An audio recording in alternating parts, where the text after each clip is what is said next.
Good evening.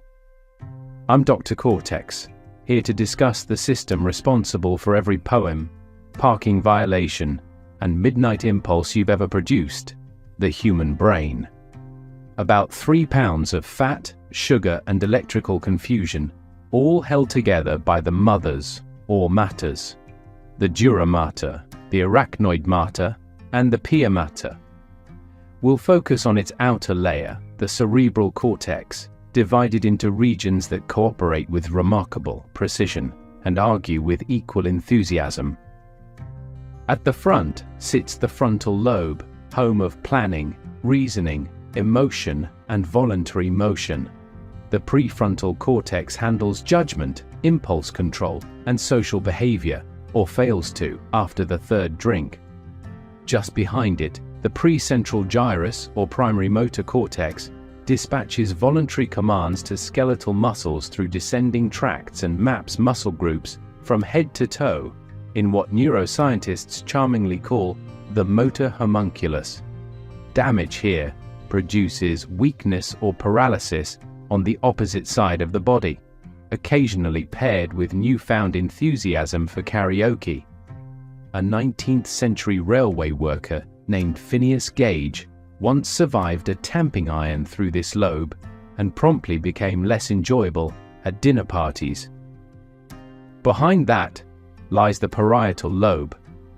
It interprets touch, temperature, pressure, and pain. The sensory reception desk of the cortex. The postcentral gyrus forms the primary somatosensory cortex, a distorted map of the body known as the sensory homunculus. Each square centimeter corresponds to incoming data from somewhere on you, which is why paper cuts feel disproportionately painful. Damage here disrupts spatial awareness. Patients may ignore half their own world, a disorder called hemi-neglect. The parietal region also calculates movement in space, allowing you to catch a ball. Along the sides sits the temporal lobe, responsible for hearing, language, and memory. The primary auditory cortex turns air vibrations from the cochlea into meaningful sound. In the left hemisphere, Wernicke's area allows comprehension. When it malfunctions, speech remains fluent, but makes absolutely no sense, common on social media. At the back, the occipital lobe, the visual center. The primary visual cortex receives data via the optic radiations from both eyes, assembling patterns of light into images.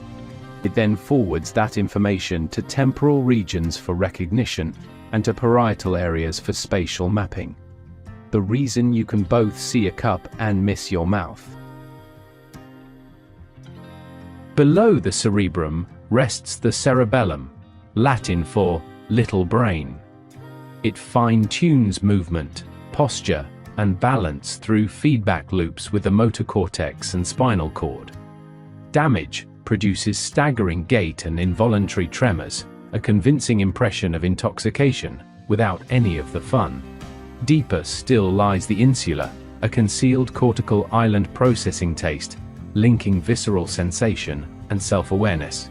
It links bodily state with emotion. The reason anxiety comes with stomach pain and exams seem to taste faintly of tears. No lobe works alone. White matter tracts, association, commissural, and projection fibers link every region into one improbably functional network, allowing thought, sensation, and action to converge into whatever this is we call consciousness. The entire enterprise runs on about 20 watts of power, less than a light bulb, and occasionally just as dim. Still, feed it, cherish it. It's the only brain you've got. Yo, ever just argue with yourself? Like inside your head? Nah, just me.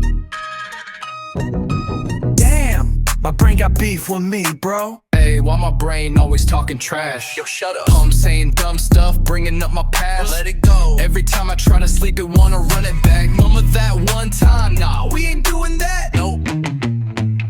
Nope. Part anyway, what was I saying? Oh yeah, my thoughts be betraying.